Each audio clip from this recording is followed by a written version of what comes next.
నమస్తే పబ్లిక్, అందరూ మంచిగున్నారా? సిటీ మా చూసేటోళ్ళ కోసం మంచి మంచి వార్తలు పట్టుకొచ్చిన కాబట్టి మన ఛానల్ మారవకుండా వార్తలు పురాగా వచ్చేదాకా చూస్తూనే ఉండుండ్రి. సరే మరిగా వార్తలు స్టార్ట్ చేసే కంటే ముందుగల్లా కొన్ని హెడ్లైన్స్ ఉన్నాయి, ఆ వీడితోనే సురు చేద్దాం. చలో హెడ్లైన్స్. రేవంత్ అన్న మాట్లాడిండు జీవన్ రెడ్డి అలకముచ్చట మీద. మంత్రి శాఖలన్నీ నిండిపోయినాయట క్యాబినెట్లా.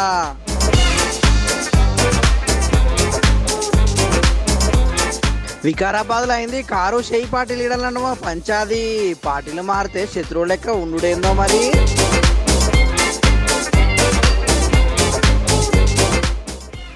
అక్కను మాయ చేసి చూపించిండు టాలెంట్, ఈ దొంగనికి ఇవ్వాల్సిందే అవార్డు.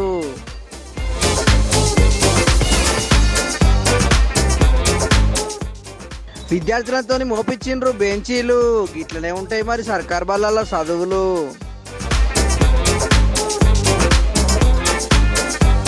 బ్లాక్ బుక్ పట్టుకొని తిరుగుతున్న గంగులు. నా చేతిలో ఏమున్నదో తెలుసారా? నల్ల బుక్ ఉన్నది, నాకి సంపెత్త నల్ల బాలు లెక్క నా యాల. తెలంగాణ సై పార్టీలా సానొద్దుల సంది లొల్లిలు పంచదులు లేవనుకున్నాం కానీ ఇప్పుడు జీవన్ రెడ్డి సార్ ముచ్చట మీద అన్నిటికంటే పెద్ద లొల్లే అయిందా. గా ముచ్చట మీద రేవంత్ అన్న ఎందుకు మాట్లాడతలేడు? అసలుగా పంచదికి కారణం గాయనే కదా అని చాలా మంది అనుకున్నారు. అయితే గా ముచ్చట మీద ఇలా ఢిల్లీలో మాట్లాడిండు రేవంత్ అన్న. ఇక మరేం మాట్లాడిండో చూసిరా పోండ్రి.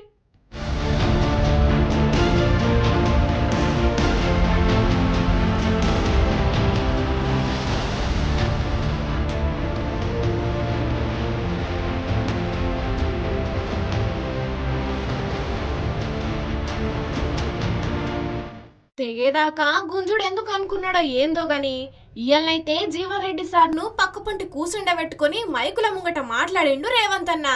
అలిగిన జీవన్ రెడ్డి సార్ను కూల్ చేయనీకి ఢిల్లీ పిలిపించుకున్నారు సై పార్టీ పెద్ద లీడర్లు. ఇక అప్పటికే ఢిల్లీలో ఉన్న సీఎం రేవంత్ అన్న ఓ దిక్కు మంత్రి శ్రీధర్ బాబు సార్ను, ఇంకో దిక్కు జీవన్ రెడ్డి సార్ను కూసుండబెట్టుకొని మైకుల ముంగట మాట్లాడిండు. జీవన్ రెడ్డి సార్కు పీసీసీ కెంచి ముందుగల మత్లావు పంపవోడు తప్పే అని ఒప్పుకున్నాడు.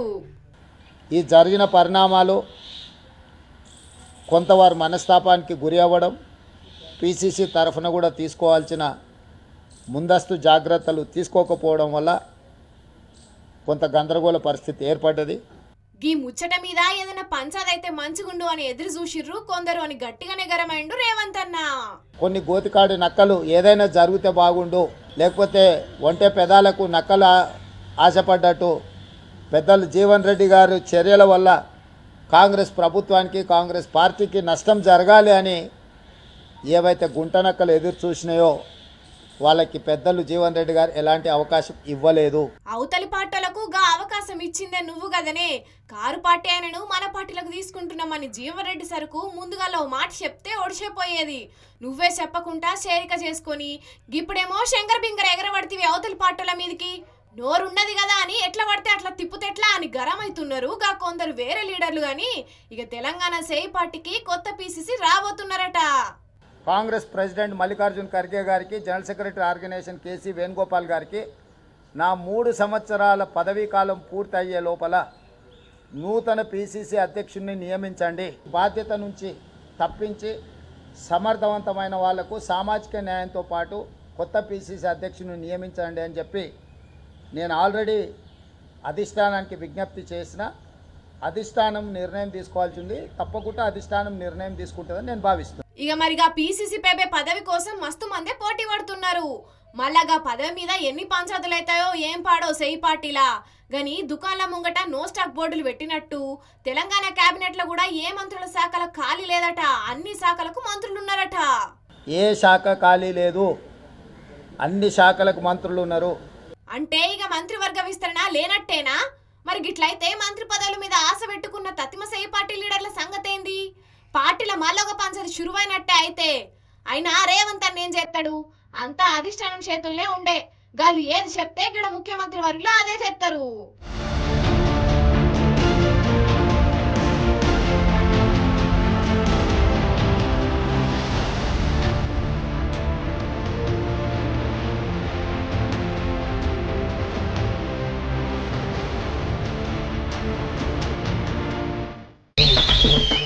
తెలంగాణ రాజకీయం ఏపీ కంటే మస్తు జోరు మీద అవుతున్నది. కారు పార్టీకించి షేయి పార్టీల షేరికైనోళ్ళు కారు పార్టీలను శత్రువుల లెక్కనే చూస్తున్నారు.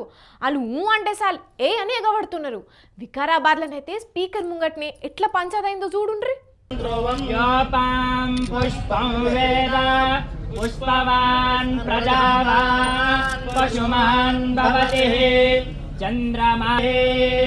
వికారాబాద్ జిల్లా పరిషత్ కొత్త బిల్డింగ్ రిబ్బెన్ గుంజే కార్యానికి స్పీకర్ ప్రసాద్ కుమార్ సార్తోనట్టుగా చేవెళ్ల ఎమ్మెల్యే కాళీ యాదయ్య, కారు పార్టీకించిపోయి షేయి పార్టీల చేరికైన మాజీ మంత్రి పట్నం మహేందర్ అన్న పోయిండ్రు. ఇక స్పీకర్ సార్ మాట్లాడుకుంటా గీ బిల్డింగ్ కోసం 10 కోట్లు ఇస్తున్నట్టు గప్పటి కారు పార్టీ సర్కారు కాగితమే ఇచ్చింది గాని పైసలు ఇయ్యలే అని అన్నాడు. 3 మల్కల ఎమ్మెల్యే ఉన్న యాదయ్య గా పైసలు తీసుకొస్తే మంచిగుండు అని జరంత కారెడ్డమాడినట్టే అన్నాడు స్పీకర్ సారు. ఈ జిల్లా పరిషత్ బిల్డింగ్కు కాగితం మాత్రం ఇచ్చింది, 10 కోట్ల రూపాయలు ఇస్తామని చెప్పేసి, కానీ డబ్బులు ఇవ్వలేదు. శ్రీమతి సునీత మహేందర్ రెడ్డి గారు చొరవ తీసుకొని వారిని రిక్వెస్ట్ చేసి 5 కోట్ల రూపాయలు జనరల్ ఫండ్కి తీసుకొని ఇవాళ ఈ బిల్డింగ్ ఇక టెన్కలాగా కాగితం ఏందో సూపియ రాదు రిజరా అని అడిగిండు కాళీ యాదయ్య సారు. ఏయ్ ఏం మాట్లాడుతున్నావు కూసా అని అన్నట్టుగా పట్నం మహేందర్ అన్న గరమైండు ఎమ్మెల్యే యాదయ్య మీదికి. ఇదేటో పోయేటట్టున్నదని స్పీకర్ సార్ ఇద్దరిని సముదాయించిండు. నేను ఆ కాగితం ఏందో మీరు రాసుకున్నారు, రాసుకొని మీరే కాంట్రాక్ట్ చేసి మీరే చేసి ఒకసారి మాకు అరే ప్రసాద్ అని చెప్పినావు కదా, నన్ను కట్టించాడు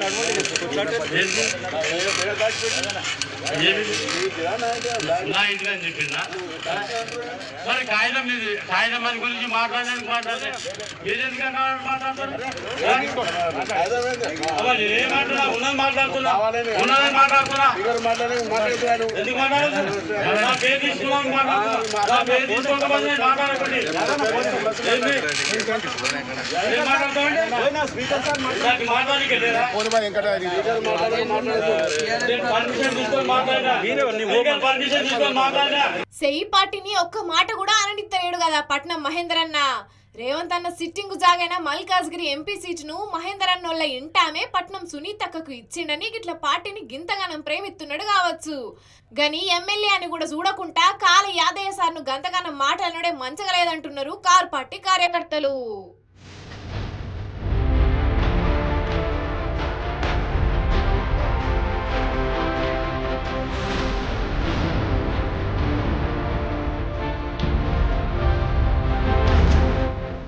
దేశానికి ప్రధాని అంటే ఎన్ని పనులుంటాయి, ఎంత బిజీ ఉంటారు. ఆఫీసర్లతోని మీటింగ్లు, మంత్రులతోని మీటింగ్లు, ఇంకా ఎంపీలు ప్రతిపక్షంలో ఉన్నోళ్ళతోని కూడా మీటింగ్లు ఉంటాయి. అట్లనే పొరుగు దేశాలతోని చర్చలు, ఇవన్నీ పోను వాళ్ళకు రెస్ట్ తీసుకునేందుకు కూడా టైం ఉంటుందో ఉండదో. అంత బిజీ టైంలో కూడా ప్రధాని మోదీ సారు 2 స్పెషల్ గెస్ట్లను కలిసిడే కాదు మస్తు ఖుషి అయిండు. ఇంతకు వాళ్ళు ఎవరంటారా చూడండి, మీకే తెలుస్తుంది.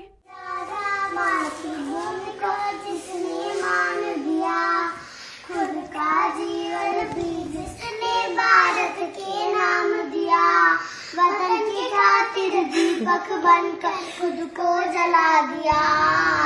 शब्द ही नहीं जो इनका शुक्रिया करे, हाथ जोड़ मोदी जी को वंदन करे. చూసిండ్రా, 2 చిన్న పిల్లలు మంచిగా పాట పాడుతోని మోదీ సారు పరవశించిపోయిండు. ఇద్దరిని దగ్గరికి తీసుకొని మస్తు ఖుషి అయిండు. అది కూడా అక్కడ ఇక్కడ కాదు, ఏకంగా పార్లమెంటు మోదీ ఆఫీస్లోనే. మరి మోదీ సార్ను కలిసిన ప్రత్యేక అతిథులైన ఈ 2 చిన్నారులు ఎవరు అంటే పక్కనున్న బండారు దత్తన్న సార్ను చూస్తేనే అర్థం కావాలి. ఇద్దరు కూడా దత్తన్న సార్ మన్మరాళ్ళు.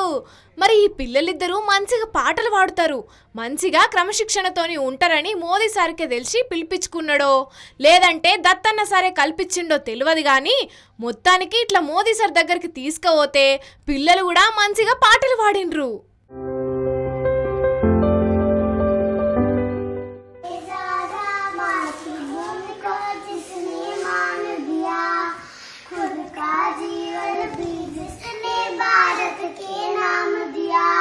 वतन की खातिर दीपक बनकर खुद को जला दिया.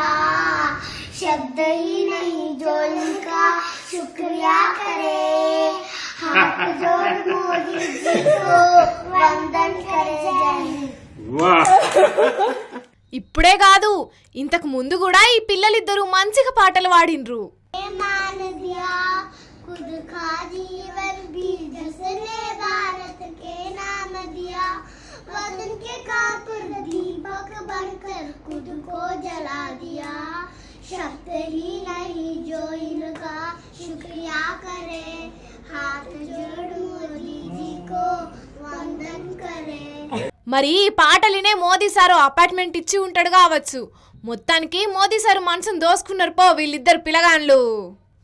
खुद का जीवन भी जिसने भारत के नाम दिया, वतन की खातिर दीपक बनकर खुद को जला दिया, शब्द ही नहीं जो इनका शुक्रिया करे, हाथ जोड़ मोदी जी को वंदन करे, जय हिंद। ఇవాళ రేపు దొంగలు ఎట్లా తయారైనరంటే మనుషులు లేనప్పుడు దొంగతనం చేసుడు కాదు, మనుషులను మత్పరిచి వాళ్ళు చూస్తుండగానే అచ్చిన పని చేసుకోబోతున్నారు. మొన్నటి దాకా బంగారు దుకాణాలలో జరిగిన చోరీలను చూసుంటారు మీరు, కానీ గిడ ఒక దొంగతనం అంతకు మించి ఉన్నది.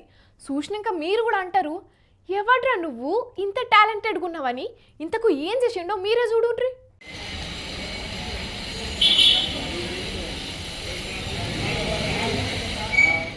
ఇగో నెత్తి మీద టోపీ పెట్టుకొని బంగారం దుకాణంలోకి వచ్చిన వీడిని చూస్తున్నారా? వీడు మామూలు దొంగ కాదుల్లో. దుకాణాలున్న అక్కను తికమక్క చేసి అక్క ముంగట్నే బంగారం కొట్టేసిండు. అగో గిది కావాలే గది కావాలే అని అక్క సూపియక ముందే 2 చేతులను డబ్బాలల్లో ఎట్లా పెడుతున్నాడు చూడుండ్రి. అగో పైసలు కూడా ఇస్తున్నాడు. ఇంతకు ఏం జరిగిందో అక్కనే అడుగుదాం, చెప్పక్క. ఓం బిల్ల కావాలని అన్నాడు. నేను ఓం బిల్ల చూపించిన, మళ్ళీ నాకు మా అక్కని తీసుకొస్తా అని అన్నాడు. 1000 రూపాయలు ఇచ్చిండు అడ్వాన్స్గా. నేను అన్న చిట్టి రాసిస్తా అంటే అది మా అక్కని తీసుకొని వస్తా కొద్దిసేపు ఆగండి అన్నాడు. మళ్ళీ ఇంకొక ఐటెం చూపియండి అన్నాడు. చూపించే వరకు డబ్బా చూపిస్తే డబ్బాలోకి వెళ్ళి తీసుకొని పోయిండు. ఇంకా 3 తులాల కన్నా ఎక్కువ ఉంటుంది బంగారం. చూసిండ్రా ఎంత తెలివిగా అక్కను మాయ చేసిండో. 2 చేతులను డబ్బాలు పెట్టి కుడి చేత్తోని లట్టుకున్న బంగారం మాయం చేసి అక్కకు అనుమానం వచ్చే లోపట్నే వెనక జబ్బులేసుకున్నాడు. ఇక అక్క కూడా ఆయన చేతిలో ఏం బంగారం లేదు కదా అని అనుకున్నది. ఇక ఆమెకు ఇంకా అనుమానం రావద్దని 1000 రూపాయలు తీసి అడ్వాన్స్ ఇచ్చిండట, మా అక్కను తీసుకొచ్చి ఓం బిల్ల కొనుక్కపోతా అని. ఇక టెన్క అక్కకు అనుమానం వచ్చి చూస్తే 3 తులాల బంగారం కానరాలేదట. పాపం అక్కను పిచ్చిదాన్ని చేసి ఆమె కళ్ళ ముంగట్నే 3 తులాల బంగారాన్ని మాయం చేసిండు కదా దొంగోడు. ఆదిలాబాద్ జిల్లా ఇచ్చోడ మండల కేంద్రంలో ఉన్న ఒక నగల దుకాణంలో అయింది ఈ దొంగతనం. ఇక ఇప్పటికైతే అక్క పోలీసులకు కంప్లైంట్ ఇస్తే వాళ్ళు ఎంక్వైరీ చేస్తున్నారట. ఇక ఇస్మార్ట్ దొంగ అసలు దొరుకుతాడో లేడో గాని నెత్తి మీద టోపీ పెట్టుకొచ్చి పాపం అక్కకు పెద్ద టోపీ పెట్టిపోయిండు కదా అని అంటున్నారు ఇది చూసిన వాళ్ళు.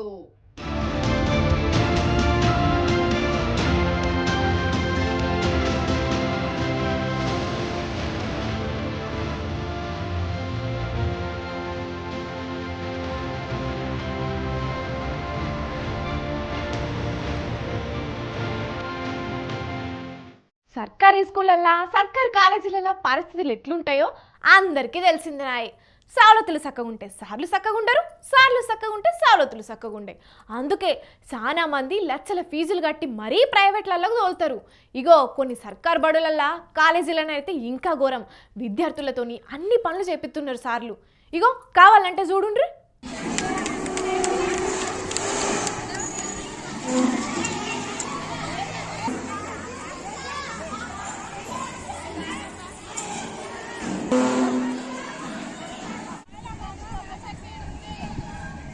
అగో చూస్తున్నారా విద్యార్థినులే బెంచీలను ఎట్లా మోసుకుపోతున్నారో. వికారాబాద్ జిల్లా తాండూరులో జరిగింది ఇది. అయితే తాండూరులో ఉన్న కాలేజీ బిల్డింగ్ పాడుపడ్డదని పక్కపొంటి కొత్త బిల్డింగ్ కట్టిండ్రట. ఇక కాలేజీ షురు అయ్యి విద్యార్థినులంతా లోపలికి పోతే ఆడ కూర్చొనికి బెంచీలే లేవట. గిదేంది సార్ అని సార్లను అడిగితే పాత బంగ్లాల బెంచీలున్నాయి తెచ్చుకోపోనని చెప్పిండ్రట. ఇక చేసేదేం లేక విద్యార్థినులు గిట్ల తిప్పల పడి బెంచీలన్నింటినీ కొత్త బిల్డింగ్లకు మోసుకుపోయినరు. గిట్లా వాళ్ళు విద్యార్థులా కూలీలా? మా పిల్లలు చదువుకోనికి కాలేజీకి వస్తున్నారా లేకపోతే కూలి పని చేయనికి వస్తున్నారా అనుకుంటే గరమైతున్నారు. ఇది చూసి కొందరు తల్లిదండ్రులు. ఇక ఈ ముచ్చట మీద కాలేజీ ప్రిన్సిపల్ ఏమంటున్నాడో ఇనుండ్రి.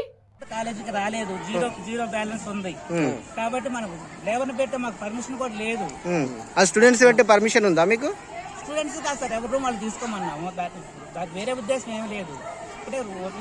అవును సార్, హాఫ్ కిలోమీటర్ ఉంది, హాఫ్ కిలోమీటర్ అంటే మళ్ళీ సెకండ్ ఫ్లోర్ వరకు తీసుకెళ్తారు వాళ్ళు. ఒకసారి స్టెప్ మార్చుకుంటే ప్రాబ్లం ఉండదు సార్. అంటే ఇప్పుడు ఇక్కడ అటెండర్స్ లేరా సార్? ఇక్కడ లేరు, ఒక్కడే అటెండర్, ఇంకా ఇద్దరు ఎవరు ఉన్నారు? రికార్డ్ అసిస్టెంట్లు వాళ్ళు వర్క్ ఎగ్జామ్ వర్క్ చూస్తున్నారు. ఇప్పుడు మీరు ప్రిన్సిపల్ సార్, మీకు స్టూడెంట్స్ తోని మోపియొద్దని తెలియదా? తెలుసు సార్, తెలుసు. మరి తెలిసి ఎలా చేపిస్తున్నారు మీరు? ఆలోచన మాకు రాలే, మేము మార్చుకోమన్నాం. ఆలోచన మీకు రాలేదు, అదే మీ సార్ వాళ్ళతో మోపియేది ఉండే, స్టూడెంట్స్ తో ఎట్లా మోపిస్తారు? సార్ వాళ్ళని పొమ్మన్నా సార్, గ్రూప్ సార్ పొండి అన్న. అదన్నట్టు మాకు బెంచీలు మోపియనికి బడ్జెట్ లేదు, అటెండర్లు చక్కగా లేరు అనుకుంటా ఏమేమో చెప్తున్నాడు కదా ప్రిన్సిపల్ సారు. అటెండర్లు లేకపోతే సార్లే మంచికో బెంచి మోసేది ఉండే, అంతేగాని ఇట్లా విద్యార్థులను గంత దూరం నుంచి మోపించుకుంటేందని గరమైతున్నారు ఇది చూసినోళ్ళు. ఇక కొందరేమో వాళ్ళ క్లాస్ బెంచీలు వాళ్ళు మోసుకున్నారు, తప్పేమున్నదని అంటున్నారు. ఏందో ఏమో పోన్రి, సర్కార్ చదువులు అంటేనే గిట్లుంటాయని అనబట్టిండ్రు ఇంకొందరు.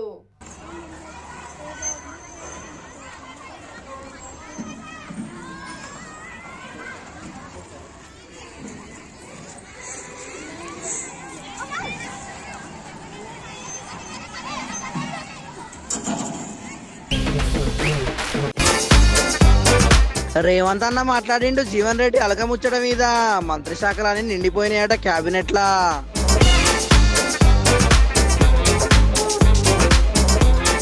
వికారాబాద్లో అయింది కారు షేయి పార్టీ లీడర్లను పంచాది, పార్టీలు మారితే శత్రువు లెక్క ఉండుడేందో మరి.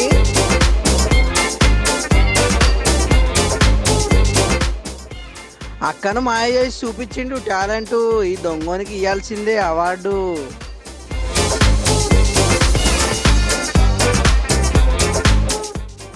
విద్యార్థులతో మోపించిండ్రు బెంచీలు, గిట్లనే ఉంటాయి మరి సర్కార్ బళ్ళల్లో చదువులు.